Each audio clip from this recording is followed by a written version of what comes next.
तो चलो बच्चों शुरू करेंगे question number third, section second question number third.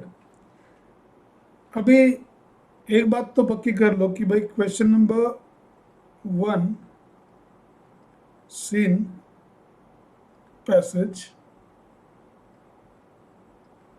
और question number second unseen passage, ठीक है।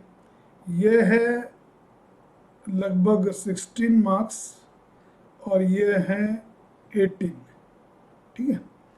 तो काफ़ी इम्पोर्टेंट पार्ट है ये मानो आप अगर ख़त्म करते हो अच्छी तरह से तो मैं समझता हूँ कि काफ़ी अच्छे मार्क्स इसमें मिलने चाहिए।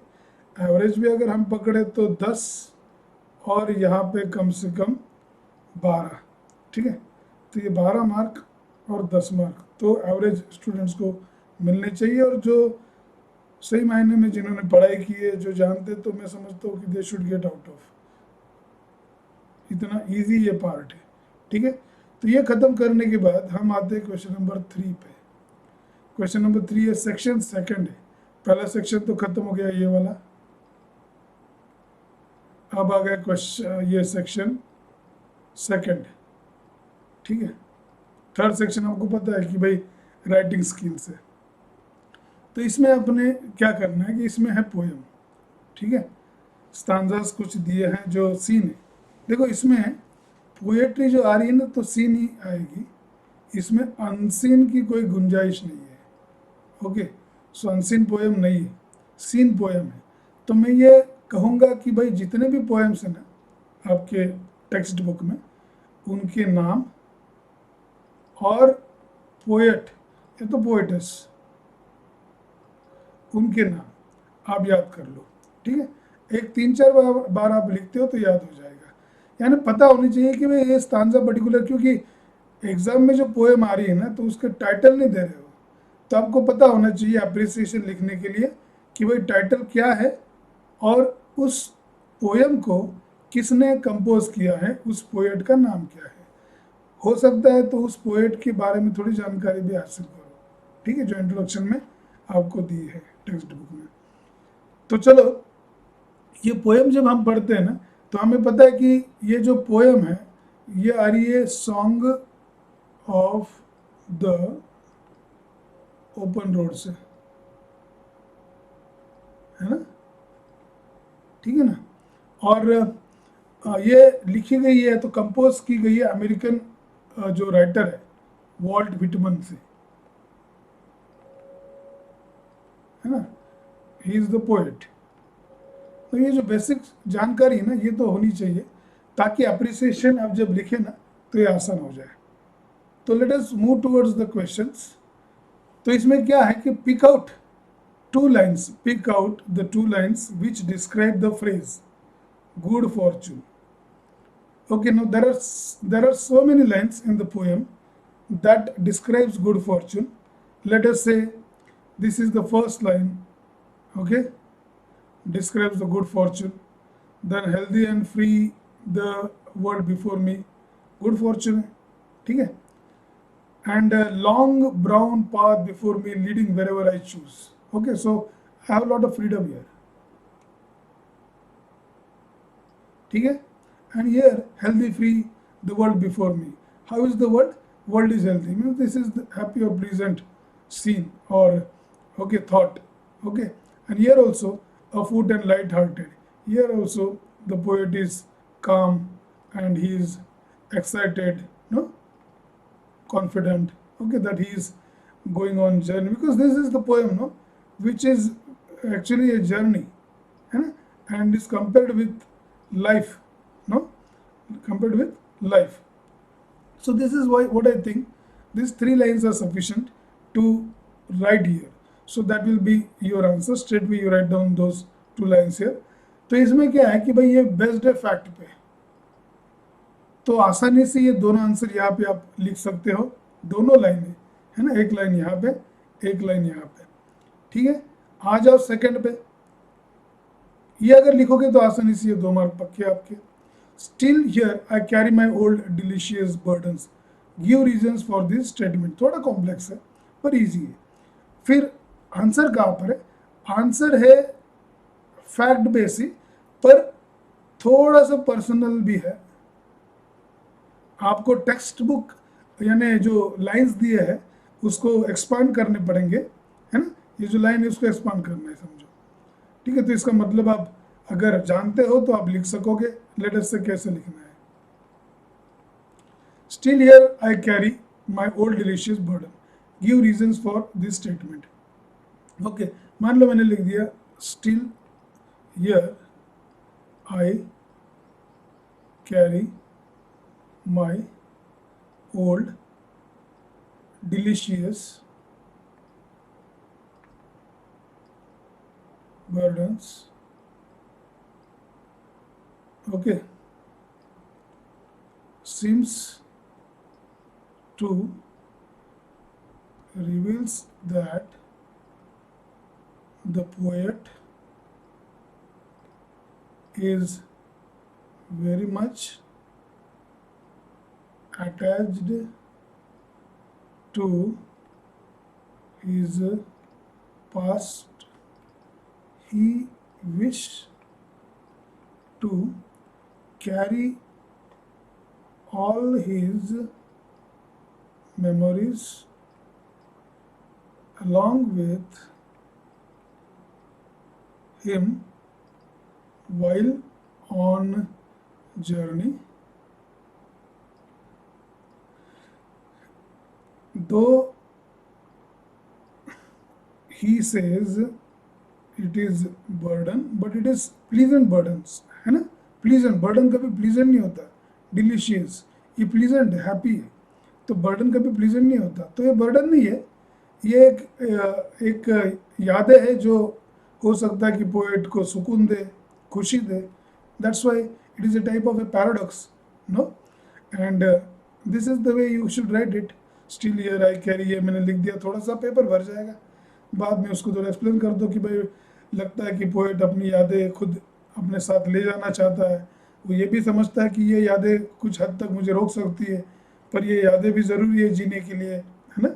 तो सफ़र पे निकला है तो ये सब यादें वो कैरी करना चाहता है। तो that what you need to write reasons. ठीक है, तो ये भी 2 मार्क का है। तो लिखोगे तो लिखना तो है ही, देखो लिखना तो ये ड्रॉप ना करो। लिखोगे तो कम से कम 1 मार्क तो मिलना है, और अगर अच्छा लिखोगे तो 2 मार्क भी मिलने चाहिए। ठीक है, जैसे मैंने कहा कि भाई लिखते समय ये चीज़ हमेशा याद रखो।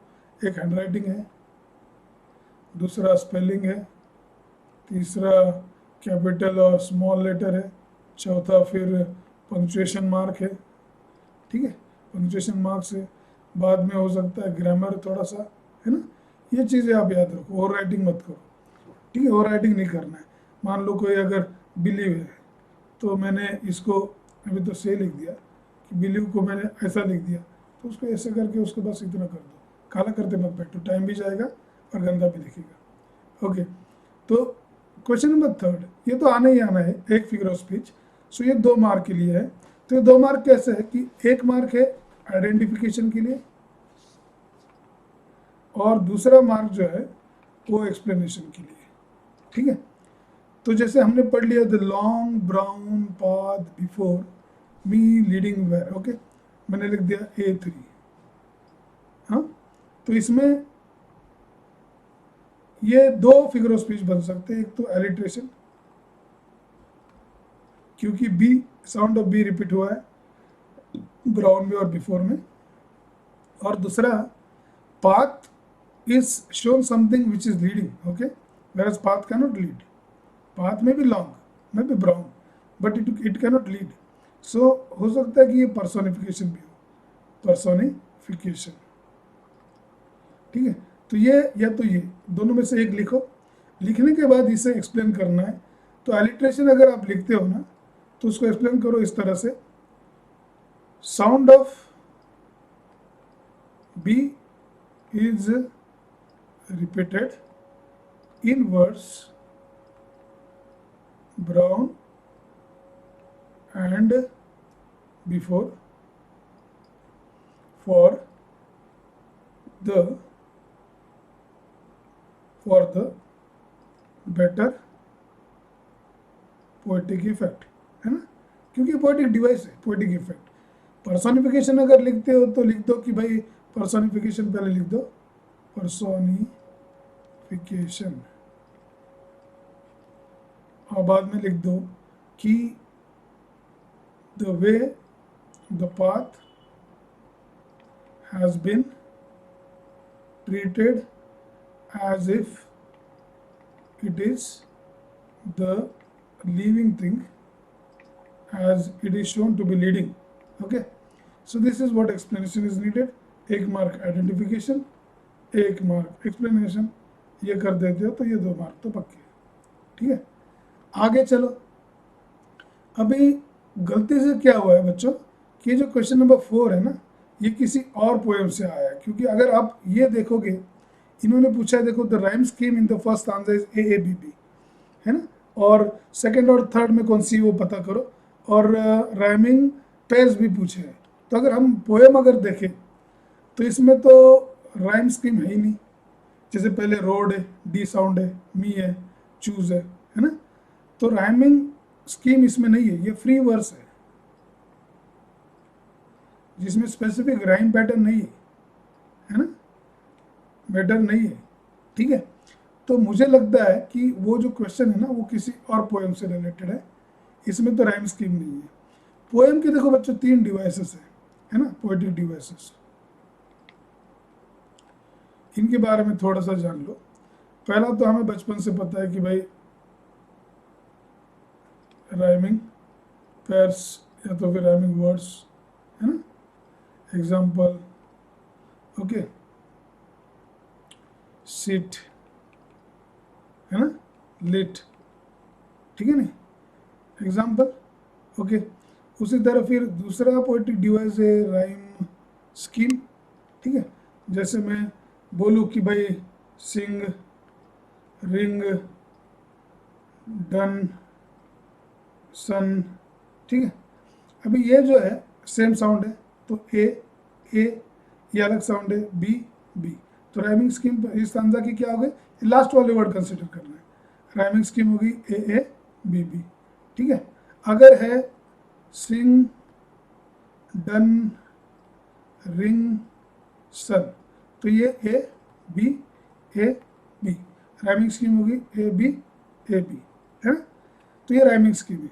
और तीसरा जो है, तीसरा है figure of speech, figure of speech, ये भी पोएटिक डिवाइस काफ़ी इंपॉर्टेंट है जब आप कंपोज करोगे तो इसमें जो अभी ये तो मोर देन 100 से, more than 100, they are more than 100 figure of speech, you don't need to do all this, इतने सब करना पॉसिबल है नहीं, करो भी मत। तो इसमें जो आसान जो है ना, जैसे कि सिमिली है ना, जिसमें कंपैरिजन होता है लाइक और एज जैसे वर्ड लेके, फिर मेटाफर है ना, मेटाफर है, मेटाफर भी कंपैरिजन बेस है without using like and as, फिर एलिट्रेशन है, एंटीथेसिस है, फिर पैराडॉक्स है ना, फिर रिपीटेशन है, ओनोमोटोपिया है, पर्सोनिफिकेशन है। ये जो आसान फिगर ऑफ स्पीच है ना, ये कर लो तो हो सकता है कि वो आपको फिगर ऑफ स्पीच वाला जो मार्क है वो मिल जाए। ठीक है, तो इसमें एक छोटा वीडियो बनाएंगे फिगर ऑफ स्पीच पे, तो उससे थोड़ी आसानी हो जाएगी आपको पता करने में। सो let us come towards the question. तो ये क्वेश्चन हम यहाँ डिलीट कर देंगे क्योंकि ये गलत पोएम से, दूसरे पोएम से यहाँ पे आया, क्योंकि मुझे लगता है इसको देख के वो इंडियन व्यूअर से लिया गया है ये। तो चलो ये तो लिख देंगे क्वेश्चन नंबर 5। हाँ, क्वेश्चन नंबर 5 में क्या है कि भाई compose 4 lines on importance of close. मैं भाई कोई पोएट है हूँ नहीं, आप भी नहीं हो, तो 4 लाइन्स करनी, उनको देखना कि भाई कर पाते, क्रिएटिव है नहीं आप, तो इम्पोर्टेंस ऑफ क्लोथ्स लिख दी टाइटल, इम्पोर्टेंस ऑफ, यहाँ पे लिखता हूँ मैं, इम्पोर्टेंस ऑफ क्लोथ्स। ठीक है, clothes are colourful, clothes are colourful, wonderful are clothes. ठीक है, इन्वर्जन यूज कर दिया, clothes are colourful, wonderful are clothes, है ना। न्यू, न्यू, न्यू, है ना, प्रीटियर, है ना, प्रीटियर, प्रीटियर, दो दो न्यू, प्रीटियर एंड न्यू। तो देखो ये बहुत सोचने की ज़रूरत है नहीं, एक 4 लाइन कंपोज करनी है। इसमें हो सकता है आप जैसे मैंने डिवाइसेस बोले, राइमिंग वर्ड्स ऐड कर दो, राइमिंग स्कीम आने दो, और हो सकता है एक दो फिगर ऑफ स्पीच आने दो। जैसे यहाँ पे रिपीटेशन आ गया, यहाँ पे वंडरफुल आर क्लोथ्स, यहाँ पे इन्वर्जन आ गया है ना, इन्वर्जर। तो ये राइमिंग स्कीम भी आ गई और रिपीटेशन भी आ गया, फिगर ऑफ स्पीच आ गई, है ना। तो ये चीज़ें आप कर सकते हो, इसमें कोई बहुत बड़ी दिमाग लगाने की ज़रूरत नहीं है। 4 लाइनें लिख दो पोएम जैसे, बस वो पैराग्राफ लगने लगना चाहिए, है ना। तो इस तरह से अगर आप ये करते हो तो ये भी काफ़ी आपको 2 मार्क आसानी से दे देगा। सो let us go towards the next question, जो कि है अप्रिसिएशन। ठीक है, अप्रिसिएशन। अभी ये आपको 4 मार्क दे रहा है। पोएम आपके सामने, पोएम आपके सामने, मान लो आपने आंसर लिखना शुरू कर दिया, अप्रिसिएशन बी। ठीक है, पोएम आपको हो सकता है कि पता चल गई होगी, sound of the open road. ठीक है, अभी ये अप्रिसिएशन क्या है कि you need to appreciate it, you need to praise it, है ना। स्तुति कर रहे हैं हम उस पोएम की। So how do we do that? काफ़ी आसान है, बहुत ज़्यादा। अभी इन्होंने कुछ क्लूज दिया है कि भाई about the poem, significance of the title, form of the poem, theme, significance. ये अगर आपको आदत है तो मुझे नहीं लगती ये सब पढ़ने की ज़रूरत है। लिख दो, sound of the open road composed by American poet Walt Whitman is a type of free verse where the poet narrates his experience in a form of dramatic monologue, है ना। ड्रामेटिक मोनोलॉग है, एक तरह का speech है ना। और फिर ये अगर ये बनता है ना, एंड द टाइटल, फिर से टाइटल लिख दो, सूट्स, है ना। सो this is actually your writing skill, how you right it, है ना। फिर इसमें पोएटिक डिवाइसेस कौन से यूज़ किए गए उसको सेकंड पैराग्राफ में प्रेजेंट कर दो, आपका ओपिनियन क्या है ना, लास्ट में। तो ये 3-4 अगर पैराग्राफ आप लिखते हो छोटे छोटे, तो अप्रिसिएशन भी ठीक तरह से हो जाएगा। इसके लिए पता होना चाहिए आपको पोएम का नाम, फिर पोएट का नाम, फिर इसमें राइमिंग स्कीम है नहीं है तो कौन सी है, rhyming pairs, poetic devices like figure of speech. ठीक है, और अंत में इंस्पिरेशनल मैसेज है क्या, फिर ओपिनियन, ये opinion critical evolution. Okay, I feel that the poem is quite inspiring, है ना। तो अप्रिसिएशन की प्रैक्टिस आप करो डेली, एक अप्रिसिएशन, हर एक पोएम का अप्रिसिएशन आप लिख लो। ठीक है, और इस तरह से इसमें कोई ये नहीं करना है कि भाई टाइटल, इस तरह से पैराग्राफ करने हैं छोटे छोटे। ठीक है, टाइटल ये नहीं करना है कि भाई टाइटल है फिर इसको पोएम का नाम लिख दो, पोएट का, ये नहीं करना है। राइमिंग स्कीम ये नहीं करना है, ये रॉन्ग पैटर्न है। अप्रिसिएशन आप पोएट के बारे में थोड़े अप्रिशिएट करो उसको, और उसने जो कंपोज किया है पोएम उसको अप्रिशिएट करो। ठीक है, और आपका ओपिनियन लास्ट में दे दो, और उसके बीच जो डिवाइसेस यूज़ किए उसको मेंशन कर दो, तो ये हो जाएगा अप्रिसिएशन। और इसके लिए है 4 मार्क। ठीक से लिखोगे तो 4 मार्क तो मिलने ही है, एटलीस्ट 2 मिलेंगे। ठीक है, so this is what we stop here with question number 3। Is that okay? So let us now wait and move towards the next question.